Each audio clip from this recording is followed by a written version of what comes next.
Ok, Nazar. Vamos.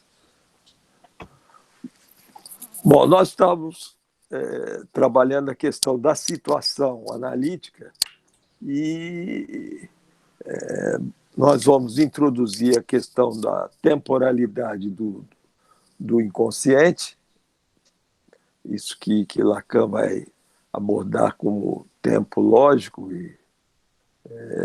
mas eu pedi para o Zé Mário Simil, que nós havíamos trabalhado aqui no Rio, quando um cartel que trabalhava questões do passe, ele fez um resumo, na época, do capítulo 3 do livro do Jean Luch, A Clínica do Escrito.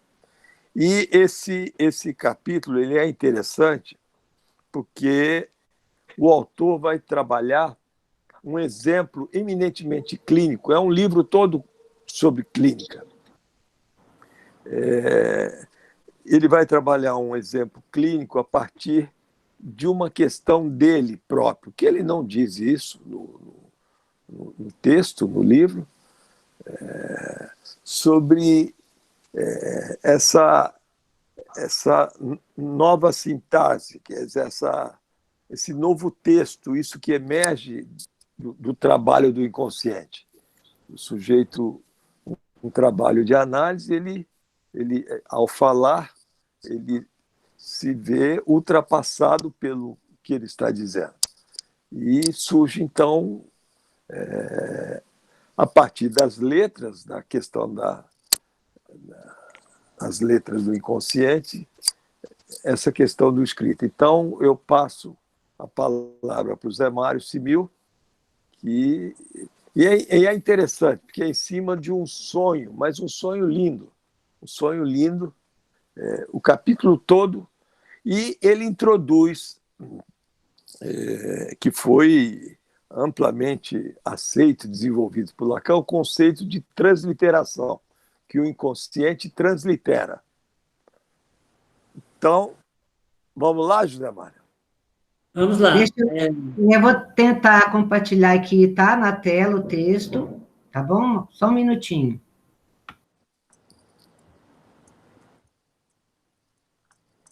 Bom, a ideia, eu quero agradecer ao Nazar essa oportunidade de me dar a palavra nesse seminário dele, principalmente por comentar um texto, um ensino do Luch sobre a questão do sonho. Isso tem muito a ver também com a minha experiência pessoal, porque desde que eu comecei nessa história de psicanálise, como analisante e também como analista, eu sempre gostei muito e privilegiei muito essa formação do inconsciente chamada sonho. E esse texto, o Luch traz digamos, uma atualização conceitual da questão do sonho como transliteração, e isso eu achei muito interessante. Eu escrevi um texto para esse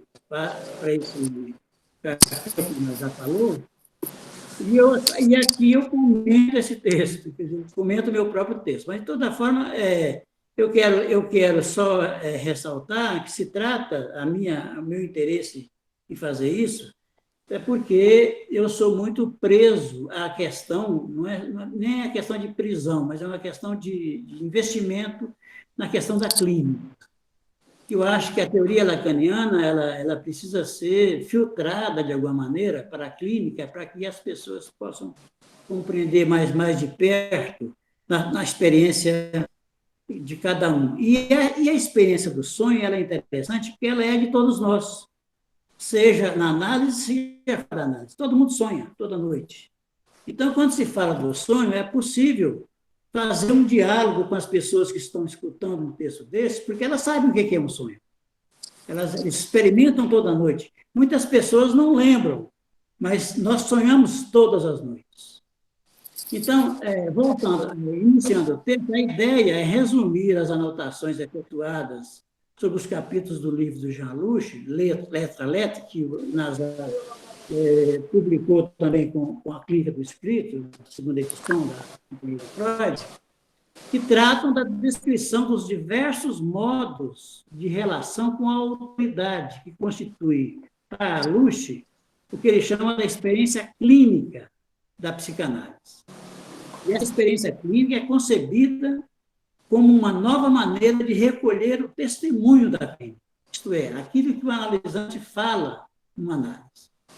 Ele vai dizer que essa nova maneira define a clínica psicanalítica como a clínica do escrito. O importante desse texto de Aluche é que ele vai teorizar sobre o fazer analítico, retomando uma via bem familiar a Freud, que é a interpretação do sonho. E o fará a partir de fundamentos conceituais novos, que permitem uma abordagem atual da técnica de interpretação. Só fazendo um parênteses aqui, eu escutando lá em Vitória o depoimento de uma passante, aliás, o depoimento do júri sobre uma passante, uma pessoa que fez o passe, ficou muito bem marcado naquela experiência que eu escutei lá de Vitória, o investimento na questão do sonho. O sonho apareceu muito, seja na análise dessa passante, seja no próprio funcionamento do dispositivo do passe respectivo. Então, isso me animou um pouco, porque parece que os analistas atuais não privilegiam muito essa técnica de interpretação do sonho. Não sei se eu estou certo ou se eu estou errado, mas, enfim, eu estou só falando livremente. Assim, o Aluche vai introduzir a diferença entre transcrever, traduzir e transliterar. Ele vai introduzir essa diferença para responder à questão do que vem a ser uma clínica do escrito. Na verdade, a pergunta dele no livro é essa: o que vem a ser uma clínica do escrito em psicanálise? O meu interesse aqui é recuperar um tipo de atualização conceitual e prática da técnica da interpretação dos sonhos numa análise, acompanhando Freud, quando ele diz que o sonho é a via régia que leva a outra cena inconsciente. Isso é uma fala de Freud. Primeiramente, então, uma descrição conceitual curta, a partir da premissa de que, para Lacan, em psicanálise, se lê com o escrito. Esse modo de leitura é chamado por Aluche de transliteração.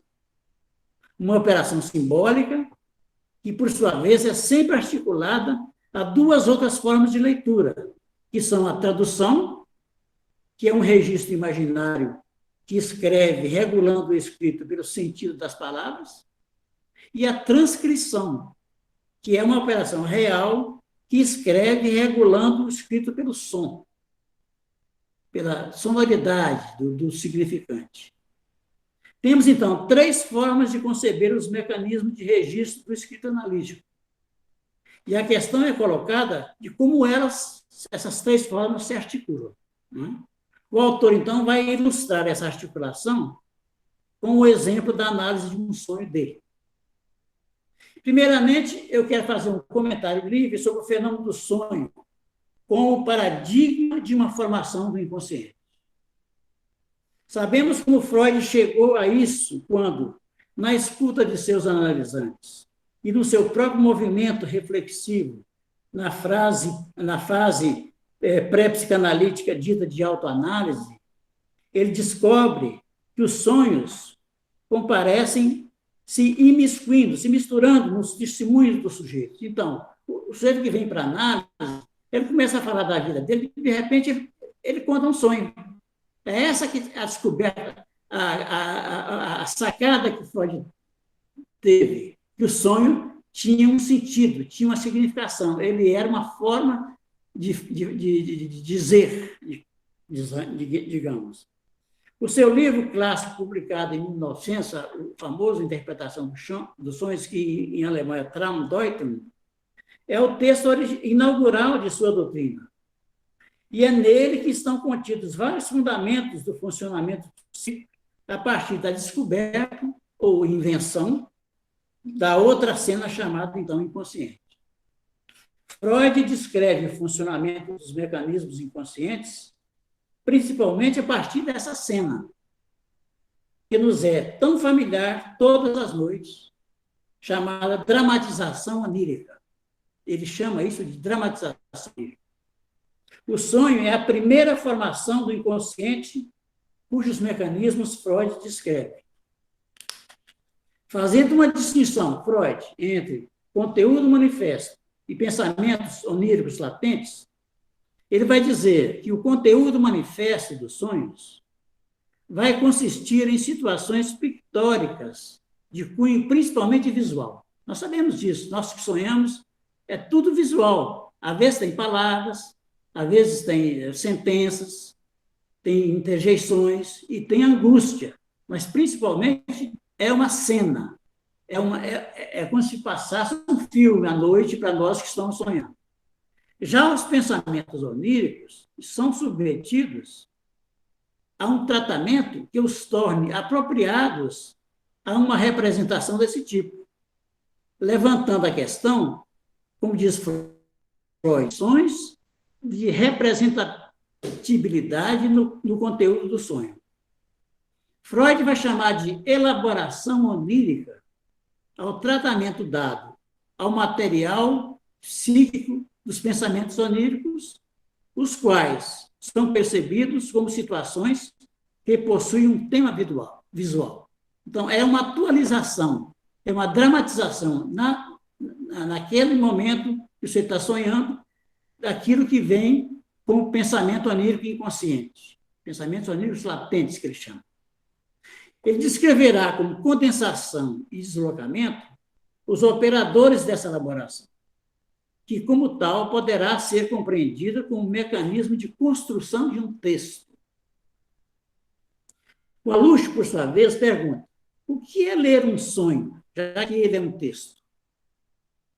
Essa questão ele levanta a partir da premissa de que a psicanálise opera a partir de um ser que pode ler sua marca. Interessante isso, essa disjunção, né?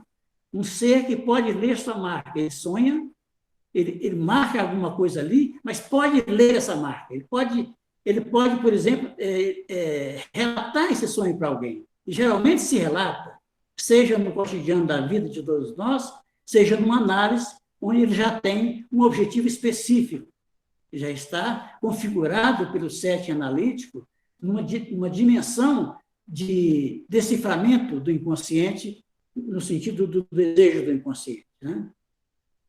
A Aluche, então, pergunta: o que é ler um sonho, já que ele é um texto? Essa questão, ele levanta a partir da premissa de que a psicanálise opera a partir de um ser que pode ler sua marca, podendo bastar para que ele possa se reescrever noutra parte, além dali onde a gravou. Então, primeiro, a gravação, que o Freud vai chamar de traços mnêmicos, e depois tem uma transliteração, digamos, uma tradução.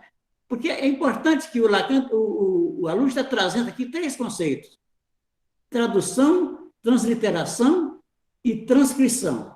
De toda forma, há uma leitura aluchiana, digamos, do mecanismo de elaboração onírica, que o Freud vai dizer que há um trabalho do sonho, há um trabalho de tradução dessa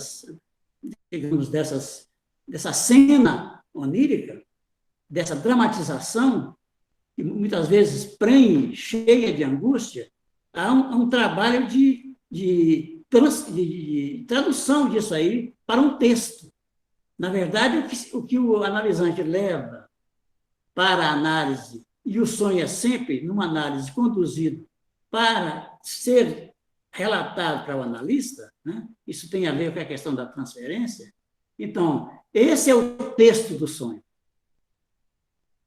Ou seja, no sentido de gravar uma marca, que são os traços mnêmicos de Freud, que seria no nível da transcrição dessa marca. seja no sentido de reescrever essa marca. Leio isso como uma passagem do conteúdo do manifesto, o texto do sonho. O conteúdo do manifesto é o quê, para Freud? É o texto do sonho.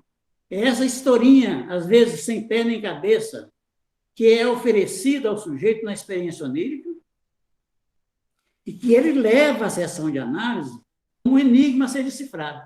Porque o sonho o sujeito trata como um grande enigma. Que coisa maluca que eu sonhei essa noite, eu não tenho a mínima ideia do que seja isso. Então, o analista vai levar esse sujeito a fazer associações a partir desse texto que leva para a análise. Então, leio isso uma passagem... Só um segundo, Jamar. O que é fundamental é que o trabalho do analista é criar, não é, nessa cena, nessa situação analítica, as condições para que o sujeito trabalhe. O fundamental é que o sujeito possa trabalhar isso que o acomete, que ele está relatando, mas que é esse trabalho que é fundamental, né? Sim. Que Freud buscava em termos de deciframento. Né? Exatamente. Então, esse deciframento é justamente a passagem, aquilo que o analisante relata para o analista como um enigma, né? E que, de alguma maneira, como o Nazar falou, o sujeito é levado a trabalhar sobre isso para o quê? Para recuperar aquilo que o Freud chama de pensamentos oníricos latentes, que, na verdade, é a narrativa do inconsciente. É aquilo que interessa, é aquilo que vai levar, aquilo que o próprio Freud vai dizer na interpretação dos sonhos, que o sonho é uma realização disfarçada do desejo. Isso é uma definição que o Freud dá do sonho. Então, se recupera numa análise, através da associação livre, a partir dos significantes que o texto do sonho traz, esses pensamentos oníricos latentes, cujo acesso é propiciado pela tarefa analisante da interpretação.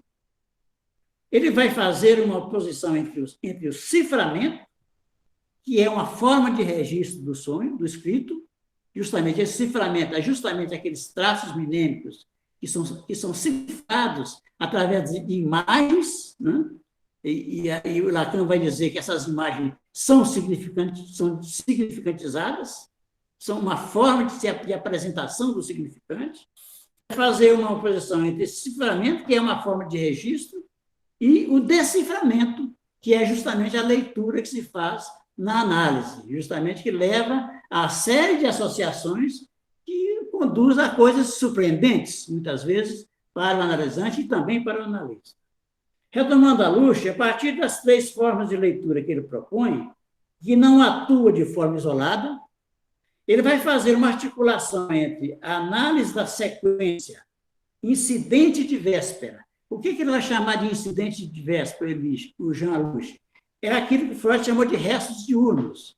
O sonho tem sempre uma relação com aquilo que o sujeito, na noite anterior, ou mesmo antes, estava pensando em alguma coisa. O sonho é uma continuação de uma reflexão do sujeito, só que num outro nível, há uma outra cena que é alcançada pela experiência onírica. Então, há uma sequência que é incidente de véspera, que são os restos diurnos, a dramatização, que é o próprio sonho, que é justamente a experiência onírica através da cena visual, né? Muitas vezes a dramatização por imagens, e a interpretação do sonho, que é o terceiro tempo, que é justamente quando ele leva esse texto para a análise, para levar a uma compreensão ou a um alcance daquilo que o sonho está trazendo, sinalizando como sinalização do desejo. Porque, na verdade, o que interessa aí é levar o sujeito a alcançar a uma cena inconsciente que ele não conhece dele mesmo, né? Então, tem a Luche faz essa sequência entre esse resto diurno, dramatização e interpretação, e o tríptico transcrição, tradução, transliteração. para mostrar. O Alush mostra, através da análise de um sonho, como um analisante, por ter traduzido, sem o saber, tal frase escutada na véspera, e assim obtido algo inaceitável para o seu eu, para a sua consciência, digamos, ele é levado a retomar a questão em sonho e a lê-la, isto é, transliterando-a com o escrito que é o sonho de outra maneira. Então, a transliteração aqui, a primeira compreensão do conceito de transliteração é uma leitura que o sujeito faz dos restos diurnos, de alguma maneira. Ele põe no sonho, ele translitera para o sonho algo que, no nível consciente, ele não consegue compreender. Então, um ciframento aí, de alguma maneira, que constitui, na verdade, o conteúdo do sonho. Com isso, ele introduz a transliteração como uma operação no campo freudiano. Essa, a meu ver, não sei se eu estou enganado, mas, a meu ver, essa introdução da transliteração como operação é alushiana. É a Lucha que introduziu essa história, né? O sonho, então, que ele vai, então, ilustrar, para mostrar essa teorização que nós fizemos aqui. Um homem levava no ombro, que em francês, ombro é épaule, está aí no texto para vocês lerem o que é épaule, um corpo humano dobrado em dois. Essa é a cena do sonho.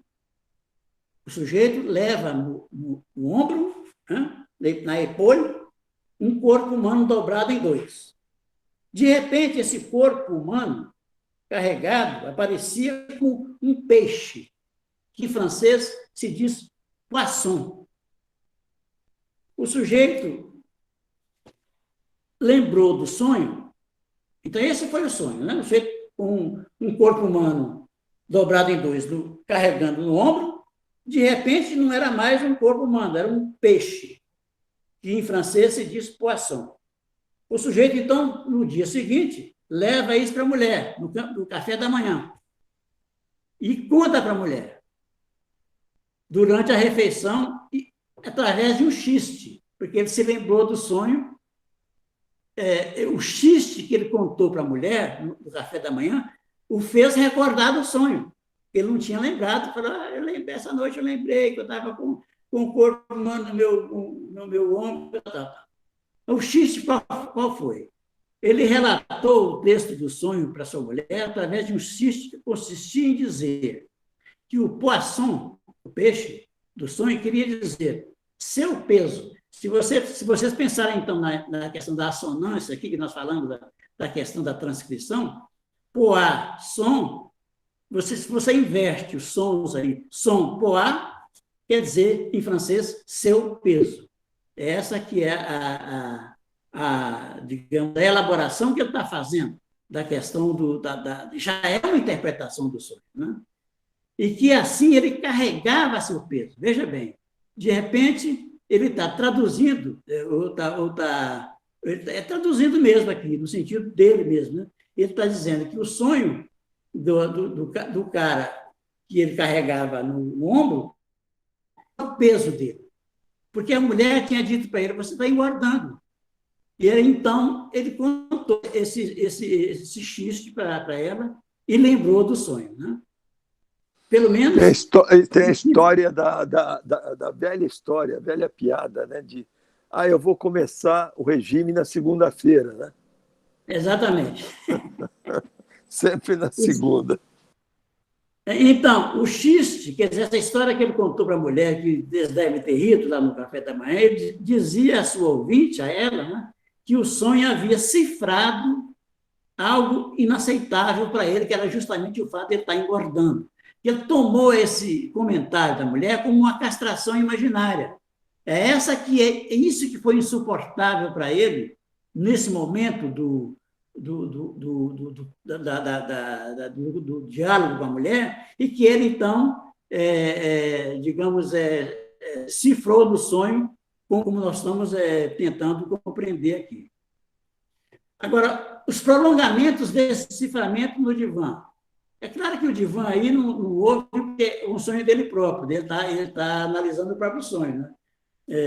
A associação que ele faz de gordo com forte, ele faz. O cara que está contando o sonho. O analisante faz isso no análise. Ele faz associações. De que você acha? Que esse negócio aqui? Que gordo é esse que você está falando aí? Aí o cara associa com forte, como ele fez. Ele havia recebido a observação de sua mulher, incidente de véspera, também. Na véspera do sonho, a mulher tinha falado para ele que ele estava engordando. Né? Então, ele recebeu esse comentário da mulher como uma castração imaginária, insuportável para ele. Então, ele sonhou, justamente cifrou essa castração imaginária da maneira como nós estamos vendo, como um cara que está carregando o próprio peso através de um peixe. Esses prolongamentos, no entanto, apenas semidizem a verdade. A sequência é, então, incidente de véspera, que é o comentário da mulher, o sonho dele, com o peixe, com o ser humano no ombro, na epole, que se transmuta em peixe, né? E o xiste, que ele conta no dia seguinte para a mulher. A observação de véspera, você engordou, reaviva a questão, carregar ou não o seu peso. Vocês devem perceber, então, como é que isso pegou esse cara, capturou esse cara, por que ele sonhou? Na verdade, porque ele estava angustiado pela experiência, por aquilo que o dito da mulher para ele o capturou como castração imaginária. O sonho, então, não traduz a questão em outra língua. Tampouco é possível admitir que ele transcreva. Na verdade, e aí tem a tese teórica do autor, que o sonho escreve invertido. Poá-som, som-poá. Quer dizer, ele fez aí uma inversão, né? É essa a forma da escrita, da letra no inconsciente.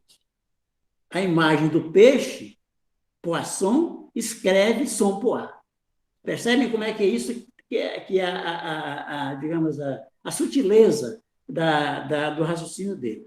Freud não apenas compara, mas identifica sonho rebus.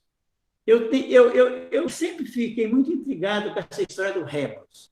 E eu estou lembrando, por exemplo, que antigamente tinha as revistinhas do Biotônico Fontoura. E toda a revistinha do Biotônico Fontoura tinha um rebus.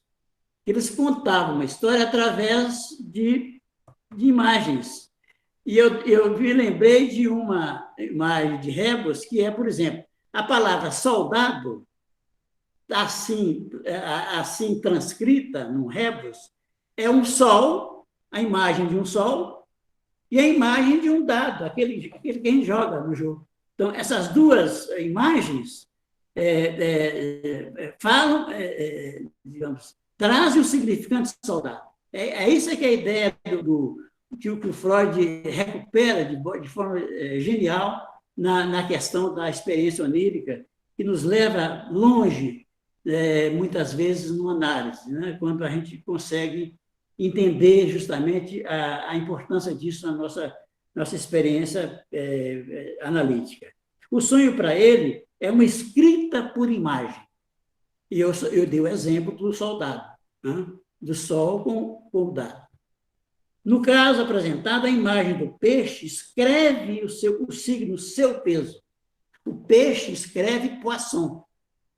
Né? O peixe poisson não intervém como figurando o objeto peixe. O peixe poisson, que em francês significa peixe, não remete ao peixe, uma figura qualquer, como ele diz aqui, né? Uma evocação de um universo aquático materno qualquer, mas como escrevendo poisson, seu peso.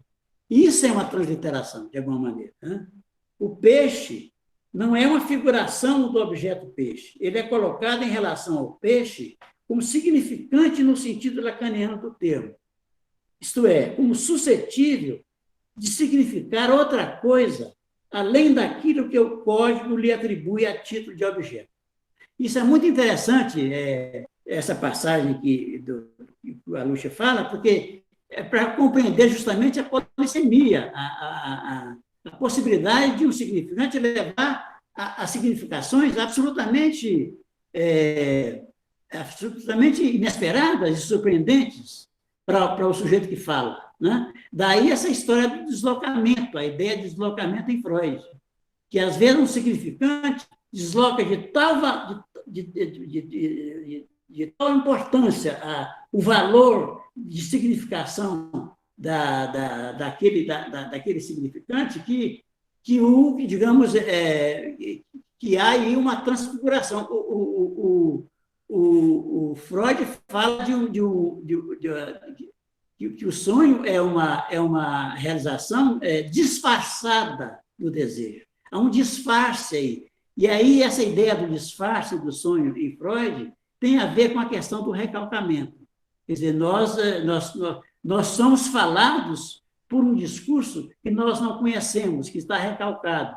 E nós recuperamos a possibilidade de alcançar isso que nós não conhecemos através justamente dessa polissemia que o significante traz. A conclusão do autor é de que não existe demarcação do significante como tal sem o escrito, isto é, sem as imagens, no sonho, no caso aí. A imagem do sonho tem valor de escrita, mas a de escrita não alfabética. Não é verdade? Então, o sol e o dado não são escritas alfabéticas, é uma forma de escrita, mas que leva ao significante saudado. Né? Então, a transliteração, para ele, é o nome dessa operação onde o que se escreve passa de uma maneira de escrever para outra. Não é verdade? Há uma diferença entre você desenhar um sol e desenhar um dado e você dizer sol, dado. São duas escritas diferentes. Essa aqui é a ideia da transliteração, pelo menos porque eu entendi no que ele está dizendo. Somente a escrita estabelece a colocação em correspondência de elementos de discriminação dos vizinhos. No caso do sonho, por que a primeira imagem? Por que o ombro? E por que esse corpo dobrado em dois? Nas associações, o analisante relata que mora na vizinhança de um açougue e que teve a ocasião de ver frequentemente o açougueiro levar nos ombros animais dobrados em dois. Para você ver como é que uma imagem, né, digamos, e uma leitura dessa imagem de forma significantizada, seu peso, leva todas essas associações que o cara fez aqui. Ele morava em frente ao açougue e ele assistia os caras carregarem carne, né, no ombro, aqueles negócios, aqueles pedaços de carne de boi no ombro, de boi, de carneiro, de sei de que lá. Então, o ombro é épaule, nome em francês, épaule, associa-se com espádua, paleta de boi, de vitela, de carneiro, e o sujeito que está relatando isso adora carne. Então, tem tudo a ver com a vida, digamos, com o mundo inconsciente desse cara, da rede de significante desse cara, e que é recuperado nessa interpretação do sonho. O sonho no sonho é um corpo humano que é carregado. E como segunda imagem, esse corpo se revela ser seu peso. Esse corpo humano é o próprio peso dele. A primeira imagem se lê agora, sem dificuldades, segundo o autor, sou chegado aos ombros. Vocês percebem como é que ele está tentando nos levar, como que a transliteração, a tradução e a transcrição, juntas, né? Elas nos levam a essa leitura dos sonhos de forma a nos possibilitar uma narrativa ligada à questão do nosso desejo. Né? Depois do equívoco do ombro, épaule, o equívoco do ser chegado a, em francês, être, porter, sur, se torna patente. Há uma não identidade do significante consigo mesmo. A expressão o tostão é um tostão, por exemplo, põe em jogo a homofonia, aquela que liga épaule e épaule, épaule ombro e épaule paleta do boi lá que o cara via o açougueiro trazer nas costas. Então, todas essas associações que são aí recuperadas pelo sujeito no nível da interpretação. Então, para concluir o exame do sonho, eu espero que tenha provocado vocês a fazer comentários, né? O primeiro, o você engordou, que a mulher falou para ele, ouvido na véspera, foi objeto de uma tradução que fez dessa frase o anunciado de uma castração imaginária. Esse é o primeiro ponto. Então, o sujeito ouviu algo na véspera, traduziu isso no sonho, ele tomou isso como uma castração imaginária. Mas como isso no consciente era insuportável para ele, ele sonhou, né? O trabalho do sonho, então, fez o quê? Elege um certo número de significantes que se caracterizam por equivocar homofonicamente être porter sur et pour poisson, sendo a homofonia um dos nomes da não identidade assíduos do significante. Ele está descrevendo o que é homofonia aqui e como é que isso funciona no trabalho de elaboração onírica. Nós estamos falando do trabalho de elaboração onírica e com o conceito freudiano, que é a passagem dos pensamentos oníricos latentes para o sonho manifesto. E o sonho manifesto é o texto que é levado, como eu disse no início, para o analista, que é justamente o enigma a partir do qual se faz a tradução, digamos, do enigma, que leva justamente através de todas essas associações que ele fez aí, e nós fazemos depois que nós contamos um sonho, porque o sonho, numa análise, ele não tem valor em si. O que importa para ele, a importância do sonho numa análise é o que ele provoca como associação, e tem muito a ver com a transferência. Muitas vezes você inclui o analista nas associações, e a interpretação que o analista pode ajudar o sujeito a fazer, que o analista também participa dessa interpretação, quer dizer, tem a ver justamente com todo esse trabalho de deciframento que constitui a experiência analítica. A experiência de uma análise não é outra coisa na neurose, senão a experiência de um deciframento de informações do inconsciente que vêm para nós como enigmas.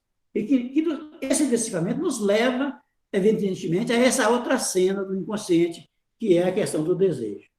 Então, a homofonia é um modo de equívoco, que é a transcrição, cujo privilégio está ligado ao fato de que ele implica uma abordagem da linguagem que distingue os elementos literais. Ele faz uma observação importante aqui, que depois a Teresa, gostaria que a Teresa comentasse isso, porque ela trabalha muito com essa questão da poesia. Ele fala muito dessa questão da transcrição, aproximando isso com a questão da poesia. Ele diz, a poesia manifesta essa incitação com o jogo da rima, que é evidente que o jogo da rima faz o quê? Trabalha com os sons das homofonias. O importante da rima são as homofonias. Então, o poeta, ele diz, é um pato do significante. Ele está submetido justamente a esse discurso inconsciente que o invade, que o habita. E é evidente que nós temos que fazer aqui uma aproximação entre a experiência poética com a experiência da análise, que, evidentemente, o poeta é muito mais privilegiado do que o analisante. O analisante leva anos para traduzir as coisas. Ele não, ele traduz num poema e fala tudo, né? Digamos, eu lembro daquele poeta, não sei, a Teresa pode me lembrar aí, nós estivemos no Rio, na Ciranda. Ferreira Goulart. Ferreira Goulart. Eu perguntei para ele por que ele escrevia. Ele disse para mim, a resposta, eu nunca esqueci disso. Ele disse assim, eu escrevo para sobreviver. Uma coisa linda, a resposta linda que ele deu. Porque, justamente, a poesia digamos, sobreviver no sentido psíquico, né? Subjetivo.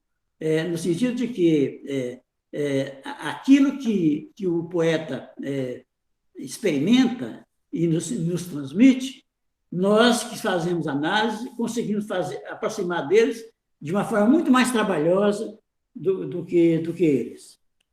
Bom, esse último caso, então, é aquele realizado para terminar o trabalho do sonho, que é a conclusão do texto do Larouche, e que é a minha conclusão também. O sonho translitera. Ele escreve em figuras elementos literais. Transliterando, o sonho escreve. Escrevendo, o sonho lê.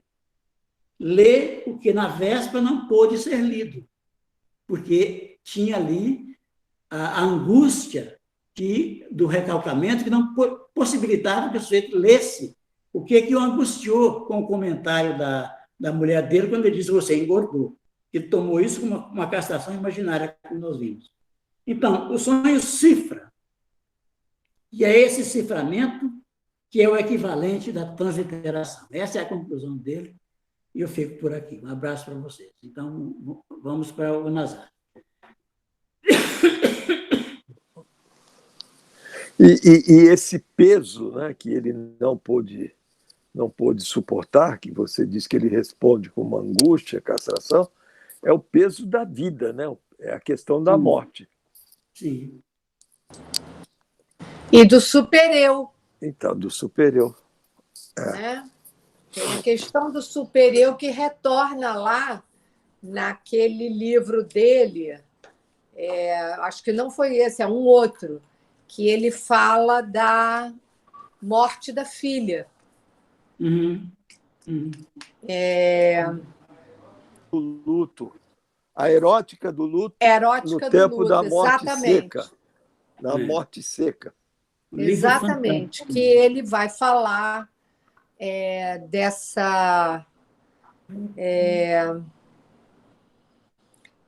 desse irrecuperável, né?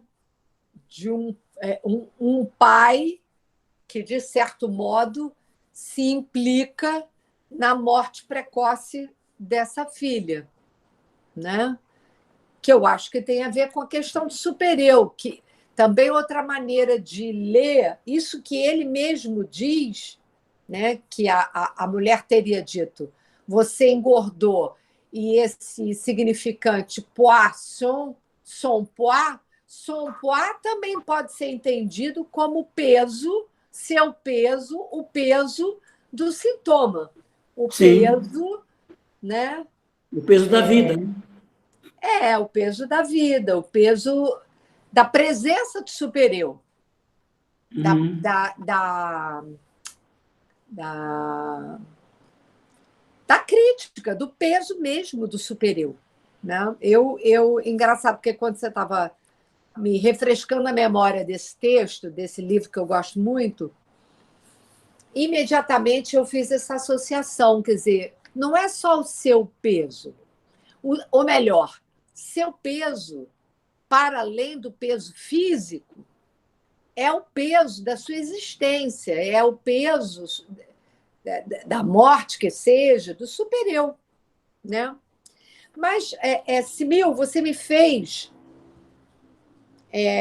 uma pergunta, e aí eu fiquei na dúvida se a sua pergunta diz respeito à questão da poesia ou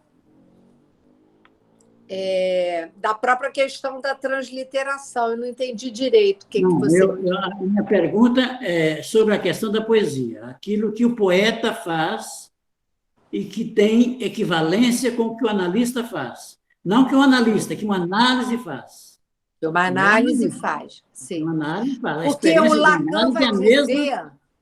o Lacan vai dizer, né, que a poesia é o que está mais próximo do real. Sim. Sequer a prosa tem essa proximidade, né? Porque, na verdade, o que a poesia busca não é o sentido literal. O que a poesia busca é o sentido inconsciente, o sentido do real. Sim. Né? E aí a gente pode pensar a questão até das homofonias, que você também citou, né? Como algo que ressoa do próprio sujeito e para o próprio sujeito. Né? Na verdade, o próprio circuito pulsional funcionando. Porque a poesia ela foi feita para ser dita em voz alta. Ela não tem muito efeito quando você lê sozinho.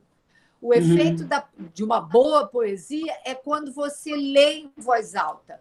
Porque quando você lê em voz alta, você percorre o circuito pulsional. Né? A mensagem que retorna para o próprio sujeito. Né? O sujeito recebe sua própria mensagem de forma invertida, que eu acho que é um pouco como a gente pode entender essa referência que ele faz, né, a propósito da questão da poesia.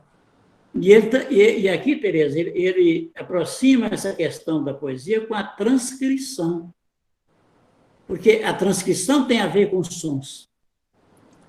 Tem a ver com os sons, mas... Diga, Nazar, diga. No nó borromiano, que ele vai trabalhar a invasão, né? Do imaginário sobre o simbólico, nós temos a inibição. Isso. Do simbólico sobre o real, nós temos o sintoma. Do real sobre o imaginário, nós temos a angústia. Inibição, sintoma e angústia. Mas o ato poético, ele vai dizer, é a invasão do real sobre o simbólico, não é isso? Estão lembrados, não? Que é equivalente ao ato analítico, que ele vai dizer que o ato analítico tem o mesmo valor, a mesma potência do ato poético. Exatamente. O Eric quer fazer uma abrir pergunta. pro povo. O Eric. Pois não. Eric, Oi, né? sim, Não, sim. olha, só um minutinho aqui, só para Posso dar uma perguntar depois? mini organizada. O Nazar, você quer fazer alguma exposição? Não. Já quer abrir para as perguntas? Ok. Então, quem quiser, ou coloca no chat, como o Eric, ou levanta essa mãozinha, tá? Eu vou tentar coordenar aqui a ordem. O Eric, pode falar, então. Eu fiquei interessado nessa questão que vocês trouxeram sobre a poesia, porque a minha formação é toda na área de letras, né? E, bom, eu fiquei pensando na questão da interpretação, né? Porque o Simil colocou ele falou uma coisa interessante, né? Se o analista se aproxima mais que o poeta, né? Da questão do real, depois a Maria Tereza recolocou... Não analista, mas análise. Ah, sim. E eu fiquei pensando assim, voltando lá na Carta 52 do Freud, pensando todo naquele sistema de interpretação, de tradução que ele coloca um pouco que se vai fazendo, né, alguma coisa vai se transliterando, né, de um sistema para o outro, é como se fosse pulando de um idioma para o outro, né, como se fosse uma tradução intralingual, vamos dizer assim. E, bom, o sonho, ele, de certa maneira, ao cifrar, né, e ir transliterando, o que ele acaba fazendo é uma leitura desses traços inconscientes, ou seja, o sonho já lê, o sonho já interpreta. E se a gente for pensar do ponto de vista da clínica, o que um analista faz ao interpretar, né, é propor uma outra leitura. E então a minha pergunta seria assim, quem interpreta? É o analista, é o analisante ou já é o próprio sonho? Porque quando a gente vai pensar em leitura de poesia no campo das letras, muitas vezes o que a gente pensa é assim, você não vai lá no poema tentar dizer o que o poeta tentou dizer. O poema já diz o que tem a dizer. Ele já é uma interpretação, ele já é uma transliteração, e por isso ele está mais próximo do real. É um pouco que o Lacan coloca lá na homenagem a Marguerite Duras sobre a prática da letra, né, do saber fazer, né, inconsciente lá. E aí ele até ficava lá com a Duras assim, como que você sabe disso sem ter passado pelo meu ensino? Então tem alguma coisa que o poeta já faz, que já é do campo da transliteração, da interpretação. Por isso, talvez a clínica de hoje não vá tanto pelo viés da interpretação do sonho, porque o sonho já lê e já interpreta. Então eu queria saber se é por aí, é mesmo para pensar assim, a questão da interpretação na clínica, sabe? Qual que é o papel dela hoje? Você quer responder, Nazar? Eu quero. Posso? Não, fala. Então, é muito interessante, Eric, essa questão que você está trazendo. Porque, veja, na verdade, são tempos distintos de interpretação. Exatamente. Quando o sonho sonhado é uma interpretação do inconsciente real. O sonho sonhado você não alcança. Você alcança aquilo que você... os pedaços do sonho que você lembra e que você cria uma nova interpretação quando você conta esse sonho, quando você diz esse sonho. Então, essa já é uma segunda interpretação do sonho. E eu diria que há uma terceira interpretação, que são as pontuações do próprio analista, né? Porque o analista, na verdade, ele devolve ao sujeito a interpretação que o sujeito lhe trouxe, né? Mas como assim? O que isso quer dizer? Bonitas palavras, mas o que isso quer dizer na prática? Quer dizer que o analista, quando ele escuta com uma isenção de posição. E isso permite a ele devolver ao sujeito, como é que eu posso dizer? Não é torcendo, mas ele avessa o sentido que o sujeito dá. Né? Ele abre para a polissemia, né, de leituras. Concorda? Então, na verdade, o sonho ele tem muitas camadas interpretativas. O que eu acho que é importante da gente pensar, né, a questão do sonho, porque o Simil começou falando que ele dá muita importância na clínica à questão do sonho, e ele tem toda a razão, porque o sonho é uma janela aberta para o inconsciente. Isso é fato, ele sofre censura, mas ela é infinitamente menor do que a vigília. Na vigília, a gente está o tempo todo submetido à censura. No sonho, você tem, digamos assim, válvulas de escape. Por isso, o sonho, muitas vezes, o sonho que você lembra, evidentemente, ele um enigma, ele é cifrado exatamente para ele alcançar o prazer, né, desse escoamento dessas cadeias significantes que estão recalcadas. Só queria fazer mais uma pontuação, porque eu falo muito. A gente tem que lembrar que o sonho ele é uma montagem, né, a partir de elementos que estão no isso e que restam como objetos. Objetos que não sofreram a chancela justamente dos significantes. E por isso, às vezes, ele é estranho, porque ele é uma montagem de vários cacos. É como se houvesse um vaso que foi quebrado e depois, no sonho sonhado e contado, o que você tem é essa montagem, é estranho ao próprio sujeito. Entretanto, ele sabe que aquilo lhe é muito familiar. Por isso que você precisa fazer o sujeito desenvolver, né? Porque também, às vezes, na análise, você se defronta com pessoas que têm uma resistência muito grande em dissecar o sonho. Eles querem um sentido único para o sonho. Por quê? Porque eles querem ficar na posição gozosa do fantasma.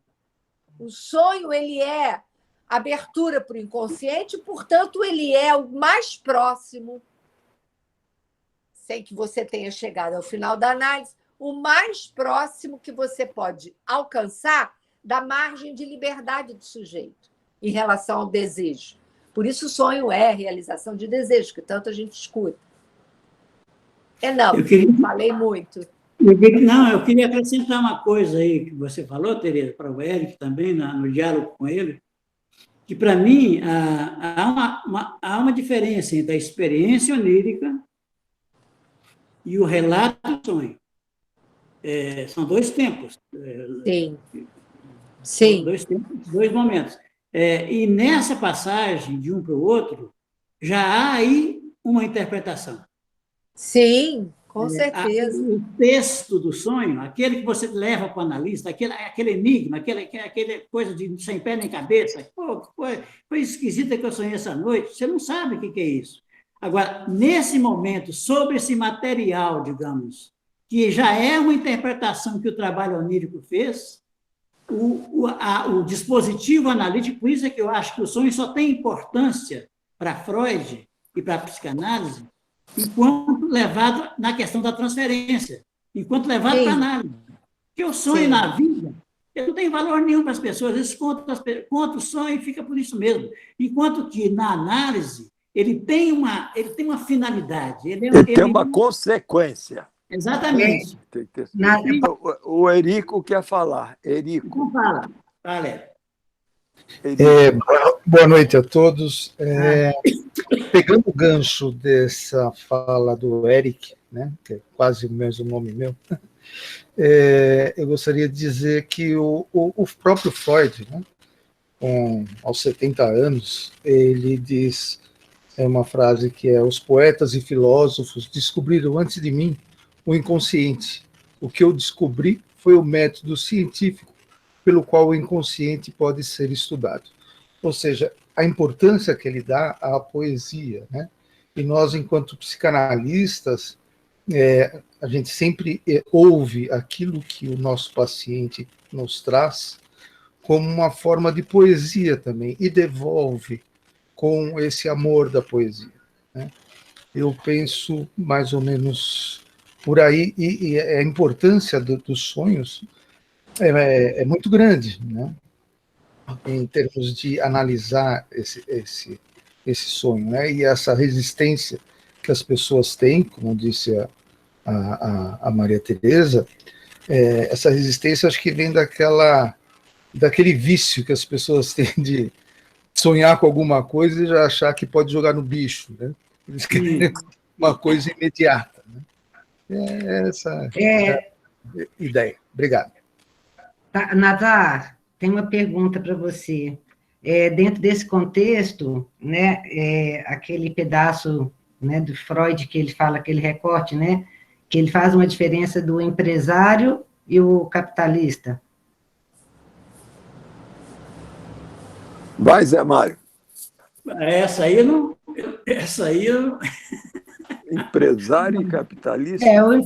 O Freud diz que tem o empresário e o capitalista do sonho, né? O empresário que executa, mas a energia, demandada para a realização do sonho, que seria o capital, é uma outra coisa.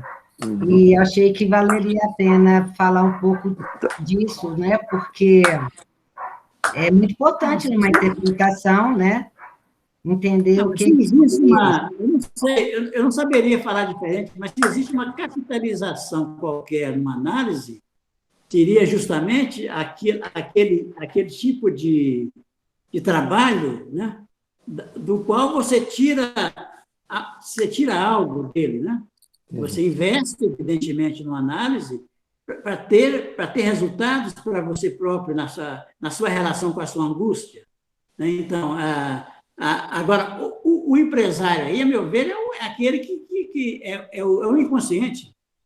É aquele que produz. Mas pelo que eu lembrei disso agora, mas o que eu lembro dessa parte do texto, que é da interpretação dos sonhos, é um desejo atrás de um desejo. Então, e aí quando você falou, né, Débora, do resto diurno, e aí essa coisa que ele ficou, né, sei lá, no seu narcisismo, sei lá o que, magoado com o gordo, mas aí a Tereza trouxe esse para além disso, né, que seria, né, esse outro peso, e aí, pensando assim, aí eu pensei nesta coisa do empresário, é aquele, sei lá, um pensamento que executa, mas ele vai buscar o capitalista, que aí sim seria na sua, sei lá, na estrutura do inconsciente, ou a energia, ou o capital, né, como ele coloca lá, para que se realize. Olha só, eu tenho uma questão também, tá, Ana? Já que você está falando do capitalista, na verdade, eu vou fazer referência ao seminário 17 do Lacan, né? Que é o seminário do avesso da psicanálise. Estou falando bobagem? Não. Não, agora eu já estou confusa. Exatamente, é aquele trabalho de discursos. Ele vai falar que o discurso do capitalista é um discurso que visa o universal, a questão do gozo, enquanto universal. Enquanto que o discurso analítico, e por isso ele é antagônico ao discurso analítico, o discurso analítico, o que ele visa é justamente a possibilidade do um a um. Não existe universalização do gozo. O gozo é muito singular, diz respeito à sintomática de cada um. E por isso ele vai falar que a análise, o que se visa numa análise é o sujeito ir, né, do necessário do amor, porque o amor é que funda o amor do outro, a questão do significante, paterno. O amor, né, ele é necessário no sentido da constituição subjetiva. A análise pretende levar o sujeito do necessário do amor ao contingente, né? E esse contingente do desejo é um algo a mais que o discurso do capitalista, o que ele visa é uma uniformização das formas de gozar. Daí a questão da universalidade. Não, mas nesse contexto lá, não está falando do discurso, não. Está falando da questão do sonho. Freud mesmo faz um recorte do seu próprio texto da interpretação do sonho e está em Dora também. Não me lembro disso, não, que ele fale do capitalista. Não, mas ele fala o empresário capitalista do sonho. O que seria o empresário capitalista na formação do sonho? Mas, enfim... Não sei. O que você pensou? Eu pensei em um monte de coisa, mas... e até como eu disse, né? Nesse exemplo deste sonho que o Simil trouxe, deste recorte deste livro.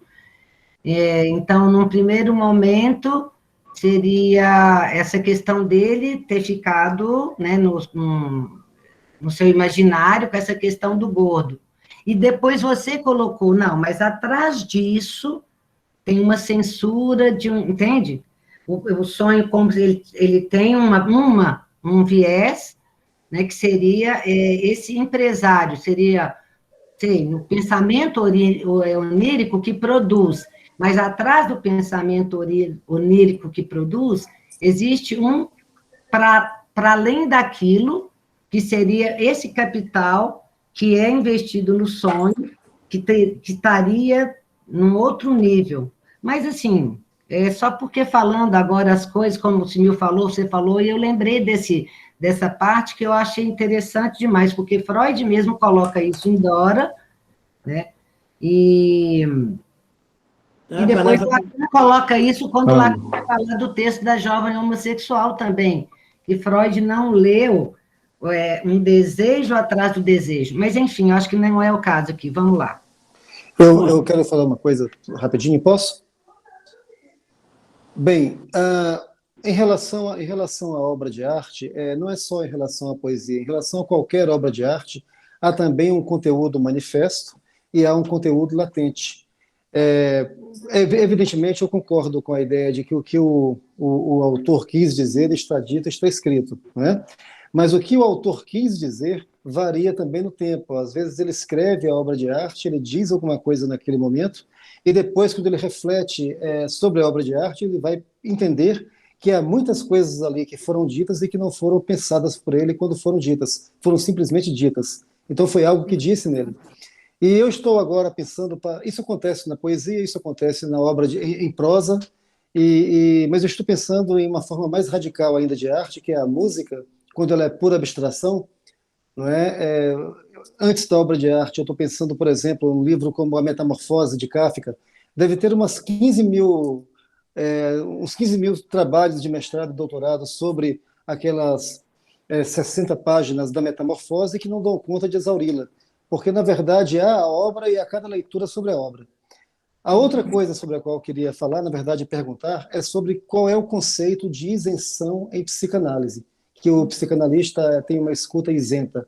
Isenta do quê? A palavra isenção me assusta muito, porque eu não acho que haja qualquer coisa no mundo que envolva seres humanos e que seja isenta. Não é? Então, o que Mas é onde é isento? que você leu isso? Que eu Hã? não... Eu vi você falar em isenção aí, em escuta isenta, em algo assim. Ou você não disse, eu Eu entendi não mal. falei. Você mesmo. Hoje? Hoje, agora há pouco atrás. Não, não vi isso, Não, eu não falei isso, não. Então foi meu delírio aqui. Eu não Foi meu falei errado. escuta Não, isenta. não. Falou alguma coisa Você falou? próxima. Então eu estou Alguma ficando louco, mas coisa. eu ouvi Não você, está Tereza, louco, falar não. escuta Não isenta. está louco, não. Falou Mas eu alguma- falei o quê? Em relação Falou do a psicanalista estar isento para poder ser livre de escutar o outro, ficar isento das suas questões, algo por aí. Eu falei Você isso? falou, você. Então, ó, não, mas vamos lá. O que foi que você ouviu? O que foi que você ouviu? Porque realmente, Eu ouvi isso, totalmente de que a escuta isento, do psicanalista. ninguém está. Eu ouvi Ninguém você está. falar A isso. neutralidade do analista, é óbvio que não é absoluta. É óbvio que não pode ser absoluta. Palavras, Tereza, só por isso, né? Porque palavras como isenção e neutralidade me assustam, não é? Não há nada envolvendo mas humanos a que seja neutro ou neutralidade isento. analítica ela é ativa. Sabe? ali no seminário 11, no final. Gente, eu estou muito impressionada, porque eu não estou me recordando de ter falado exatamente isso. No que o seminário. analista fica isento. Isento do quê? Não, acho que foi a palavra que você usou, foi neutralidade, Tereza. Eu ouvi isenção. Bom, me assustou por causa disso. Eu não acho que haja nada isento nem neutro no mundo. O analista, quando ele escolhe o que falar, ele já faz uma escolha. Gente!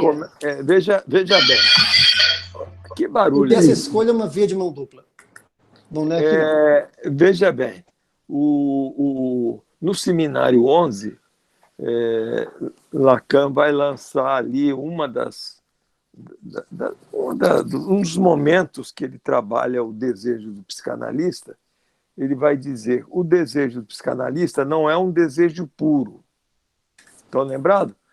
É um desejo de obter a diferença pura. A diferença pura. Não é? Mas veja bem, na posição do psicanalista, inclusive há um autor pós-freudiano, Bion, famoso Bion, e ele vai falar que o lugar da escuta do analista é sem memória e sem desejo. Tá? Durante todo o trabalho de Freud e pós-Freud, surgiu a questão da técnica. Não é? Lacan não vai eliminar a técnica, mas ele vai introduzir o conceito de desejo do psicanalista no lugar da técnica. Isso está lá, inclusive, nos escritos.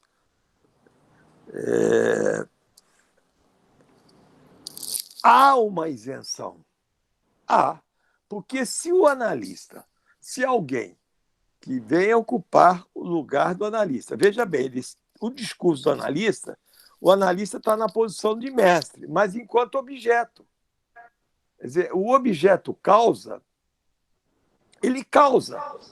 E para ele vir a ocupar esse lugar, ele fez o luto de todos os elementos, de todos os significantes da sua historicidade dele analista, em termos assim de desejo do outro, de discurso do Porque outro. ele não pode entrar ali ele fez com uma limpeza. a sua leitura de sentido. Senão ele não pode entrar ali com... nesse... Engraçado, tudo estranho, porque eu não estou me lembrando de ter dito isso. Não consigo nem localizar. Senão ele cai na contra-transferência. Então, há há uma isenção, sim, há uma isenção, porque senão ele está roubando um pedaço da cena, um lugar do sujeito. E ele não é sujeito, ele ocupa o lugar de objeto pequeno a. Talvez a gente possa entender, Zé. Não é nem de objeto, é Nazar, de semblant, ele faz semblant de um objeto pequeno a. É o lugar de causa. Talvez a gente possa entender isso que está surgindo, se eventualmente eu falei a palavra isenção, talvez eu estivesse querendo apontar, né, para o fato de que o analista não pode entrar com os seus pré-conceitos. Sim. Sim. Com os seus preconceitos. A palavra isenção, né?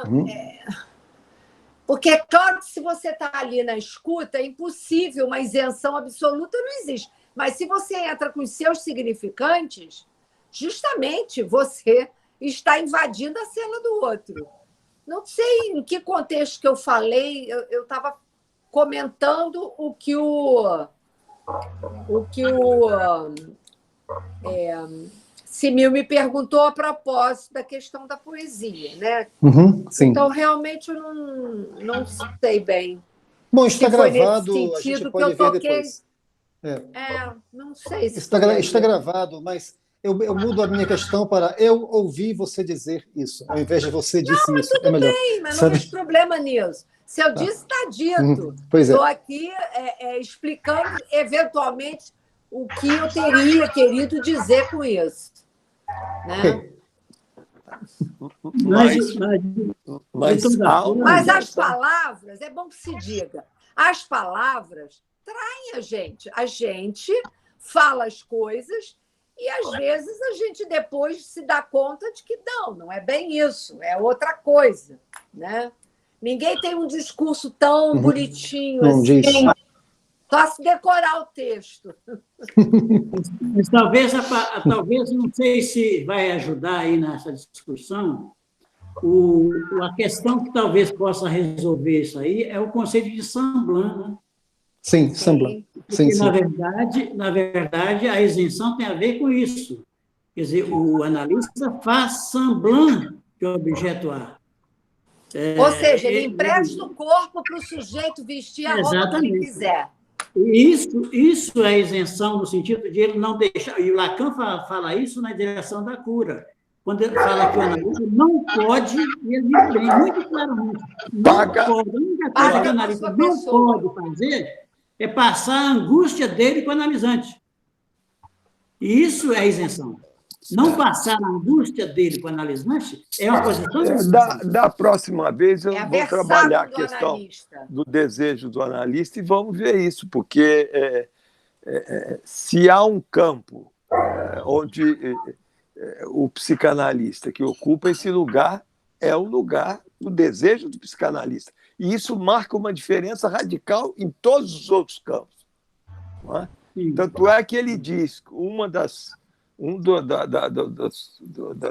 dos recortes que ele faz sobre o desejo psicanalista é que diz, na cura, na direção da cura, o analista dirige o tratamento, por ter passado por isso, mas não dirige o sujeito. Há uma isenção, porque se ele comparece com qualquer elemento da ordem da sua historicidade, dançou a análise, porque ele está no regime da contratransferência.